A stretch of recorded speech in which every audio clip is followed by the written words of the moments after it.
Educate organise స్లోగాన్ని ఆ స్లోగన్తో ఒక అద్భుతమైనటువంటి పాటలు రాసి ఈరోజు అంబేద్కర్ జయంతి సందర్భంగా ఇక్కడ చేరినటువంటి అశేష జనవాహినికి మేము కోరుకుంటున్న కోరిక ఏంటంటే అందరినీ ఎడ్యుకేట్ చేద్దాం, ఒక ఆర్గనైజ్డ్గా వ్యవస్థలో ముందుకు పోవాలని చెప్పి ఈరోజు మన మధ్యలో అధ్యక్షులుగా వచ్చినటువంటి కిరణ్ కుమార్ రెడ్డి గారు వారి సిటీ కాంగ్రెస్ అధ్యక్షుడు వారి చేతుల మీద ఈ పాటను ఆవిష్కరించాం. ఈ పాటలు వినండి, స్ఫూర్తిదాయకులుగా మారండి, అనేక మందిని ఇంటికి సమాజానికి మీరు అందరూ అందించవలసిందిగా కోరుతూ ఉన్నాం.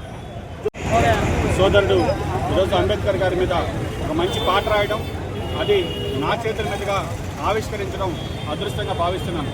ఈరోజు సమాజంలో సాహిత్యం ఎంత ప్రేరేపిస్తుందో ఈరోజు మనందరికీ తెలిసిన విషయమే. కాబట్టి అంబేద్కర్ గారి ఆశయాలను, ఏవైతే అంబేద్కర్ గారి మనకి రాజ్యాంగంలో కల్పించినటువంటి ప్రాథమిక హక్కులన్నీ కూడా గత 10 సంవత్సరాల నుంచి బీజేపీ ప్రభుత్వం ఏ విధంగా కాలరాస్తుంది. కాబట్టి కాంగ్రెస్ పార్టీ అయితేనే అంబేద్కర్ గారి ఆశయాలు, గాంధీజీ సిద్ధాంతాలని ముందుకు తీసుకెళ్తున్నటువంటి ఆలోచన ఈరోజు దేశ ప్రజల్లో మళ్ళీ కలుగుతుంది. ఇది శుభ పరిణామం. ఎందుకంటే సమాన హక్కులు ఉండాలి.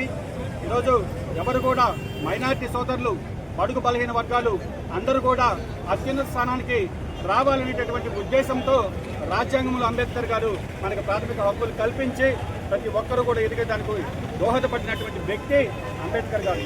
కాబట్టి ఈరోజు యువకులందరూ కూడా అంబేద్కర్ గారి సిద్ధాంతాలని, ఆశయాలని స్ఫూర్తిగా తీసుకోవాలి.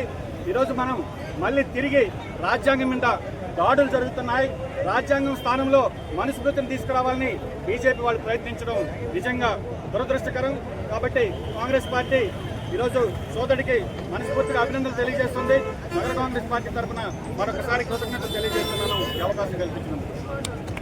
అంబేద్కర్ గారి యొక్క ఆశయాలను సమాజంలో తీసుకెళ్ళి మరి ఎడ్యుకేట్ ఆర్గనైజ్ అనేటువంటి ఒక స్లోగన్ తోటి సమాజము ఇంకా అత్యున్నతమైనటువంటి విధానంలో నిర్మాణం అవడానికి ప్రతి ఒక్కరూ కృషి చేయాలని, ఇంకా ముందుకు రావాలని, అంబేద్కర్ గారి ఆశయాలను ప్రజల్లోకి తీసుకువెళ్ళి భారతదేశాన్ని ఉన్నతమైనటువంటి దేశముగా తీర్చిదిద్దే బాధ్యత మన అందరిపైన ఉందని, అలాగనే గొప్ప ఇంకా అనేక మంది వారి యొక్క మరి కలము ద్వారా అనేక విషయాలను బయటకు తీసుకురావాల్సిందిగా మనవి చేస్తూ ఉన్నాను. జై భీమ్.